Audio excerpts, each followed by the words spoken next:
Drama në fshatra mbetet e njëjtë kudo me shtëpitë të boshatisura e tek tung ndonjë i moshuar. Largimit masiv të banorëve nuk i ka shpëtuar as lagja Dardh në fshatin Maqellar të Diprës.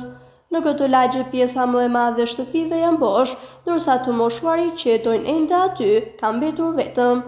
85 vjeçari Dalip Capa thotë se fshatrat u boshatisën me shpejtësi, pasi të merresh me buqësi nuk ka të ardhurat të mjaftueshme. Nëse vite më parë janë larguar vetëm të rinjt, tashmë ata kanë marrë edhe prindërit me vete, duke i lënë shtëpiat bosh. Sipas 83 vjeçarit, një tjetër shqetësim është edhe mbetja vetëm e të moshuarve, të cilët bëjnë jetë të vetmuar pas kënd pranë. Shef roshi në piqu, edhe një pjesë kanë marrë mitë të gjë. Në pjesë një s'ka kush na shten dhenjët, e në me vdes s'ka kush na shten. Hikim pa me collë.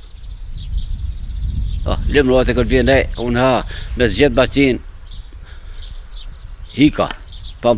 Të tek një herët, a gjithat lagën qetër.